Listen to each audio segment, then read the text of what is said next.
Greetings everyone, warm welcome to my channel. Today's episode is about history of Niagara Falls. This place called Hilton Place. Now we are having winter, so I can't record full view of Niagara Falls. When the weather gets better, I will do it for you. It is a beautiful park right in front of my hotel. In summer, this place will be more beautiful with flower plants. You can sit, relax in these chairs and enjoy the falls view. You can see full view of American Falls and the mist of the Canadian Falls. Niagara Falls is composed of 3 waterfalls. Largest one, Horseshoe Falls, also known as the Canadian Falls.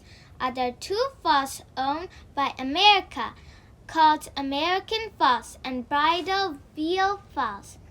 One of the world's 7 nature wonders is Niagara Falls.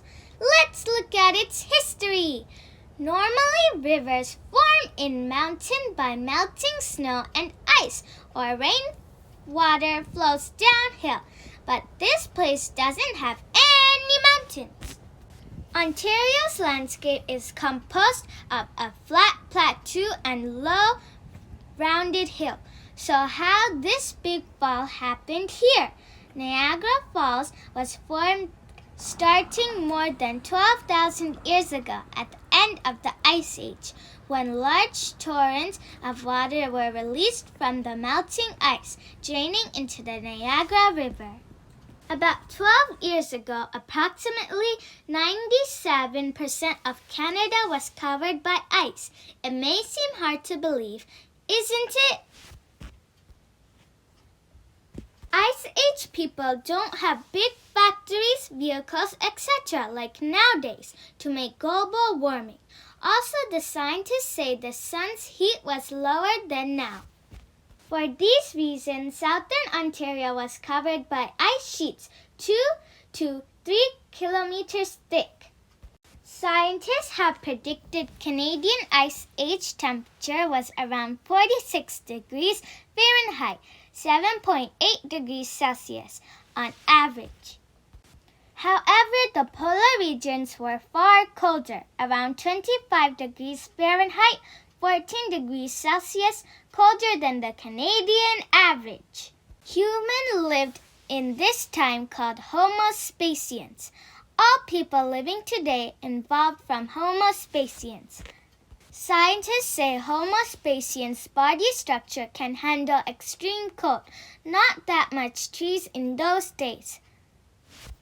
So they mostly eat meat from hunting, wear clothes from animal furs. They lived in weatherproof rock shelters. They burned fire for heat. Mastodon woolly mammoths, giant beavers, big fox, woolly camels, and caribou lived at that time. About 12,000 years ago, these ice sheets started to melt and form North American 5 Great Lakes. They are Lake Superior, Lake Huron, Lake Michigan, Lake Erie, and Lake Ontario. Lake Michigan belonged to USA. Other 4 lakes run the USA and Canadian border and owned by both Canada and USA. The original Niagara Falls was formed different place and smaller than this one. However, about 10,500 years ago, an interplay of geological effects made more ice melt. That time, large torrents of water were released from the melting ice, draining into the Niagara River. Eventually, the force of the water wore away the rock layers, and Niagara Falls moved upstream, reaching its present location. The combination of height and water flow that makes Niagara Falls so beautiful. Niagara Falls' vertical height is over 176 feet in some sections. 3,160 tons of water flows over Niagara Falls every second. During periods of peak flow in the summer and fall, more than 700,000 gallons of water per second pour over Niagara Falls. In night, they use this water to generate electricity. Daytime, let the water to flow in fully to enjoy tourists. Niagara Falls State Park is the oldest state park in America, established in 1885 as the Niagara Reservation. Over 8 million visitors explore Niagara Falls State Park annually. Niagara Falls' current erosion rate is approximately 1 foot per year, and it gets reduced to 1 foot per 10 years due to flow control of hydropower generation. The power of generation of the Niagara River supply more than 1/4 of all power used in New York State and Ontario. For the next 5,000 years, Lake Erie remained only half the size of today. The Niagara River was reduced about 10% of its current flow at a much reduced fall. So we're the luckiest people now to see and enjoy the falls fully. Ta-ta-ta! This is the Niagara Falls. Enjoy, guys! This is a Canadian falls called Horseshoe Falls. When you visit to Niagara, don't forget to visit the Niagara Falls History Museum. The museum is where visitors can explore the history that changed a nation with real artifacts, images, videos, and interactive experiences designed to deliver full exposure to historic events in the region. The Niagara Falls Gallery provides visitors with the opportunity to experience the history of the iconic falls, from the geologic creation of the falls to the daredevils that tested the ferocious capability of nature. They also play a 3D movie about Niagara creation. The water rushing over Niagara Falls comes from the Great Lakes, which is the world's largest surface freshwater system in the world. It contains about 18% of the world's freshwater supply. In summertime, we can go down to the falls by boat to enjoy the falls mist. This picture was taken by boat tour when I was 3. I will record all of the Niagara attractions soon and post it for you. This area called Whitewater Walk. This is the American Falls. Can you see a small rock separated two falls? The smallest fall called American Falls.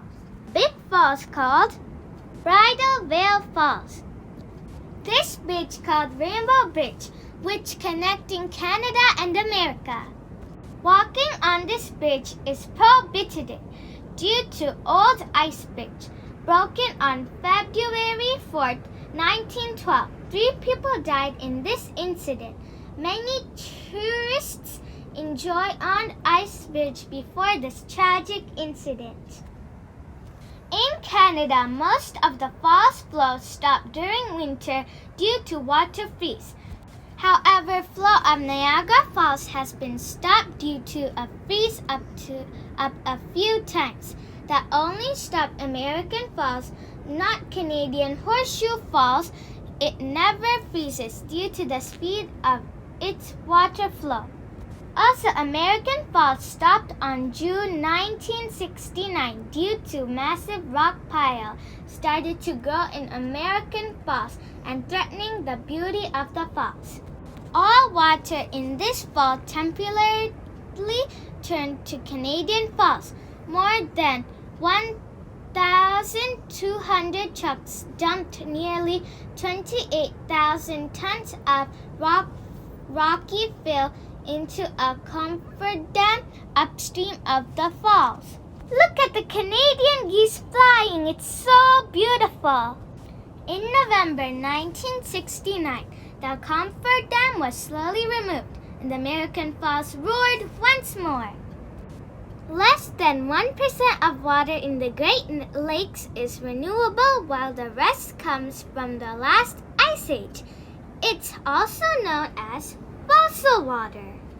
The water flows from Superior to Huron and Michigan, southward to Erie and merged to Niagara River. It passes over the waterfalls. It flows north into the final Great Lake, Lake Ontario. From there, the water goes into the St. Lawrence River and then the Atlantic Ocean. From Lake Michigan to the Atlantic Ocean, the water flow journey takes at least 15 hours. These water flow passes many different provinces, but only take 15 hours. You can imagine how fast it is. St. Lawrence River and Atlantic Ocean merge creates world's biggest gulf. The Lake Ontario is making Ontario so beautiful and rich on the way to St. Lawrence River. Canadian government made a very long cycling and walking paths on the shore of Lake Ontario. I believe this video gave you enough information for you to visit Niagara Falls. Please share your Niagara experience with me. Stay tuned. See you in the next video. I love you all.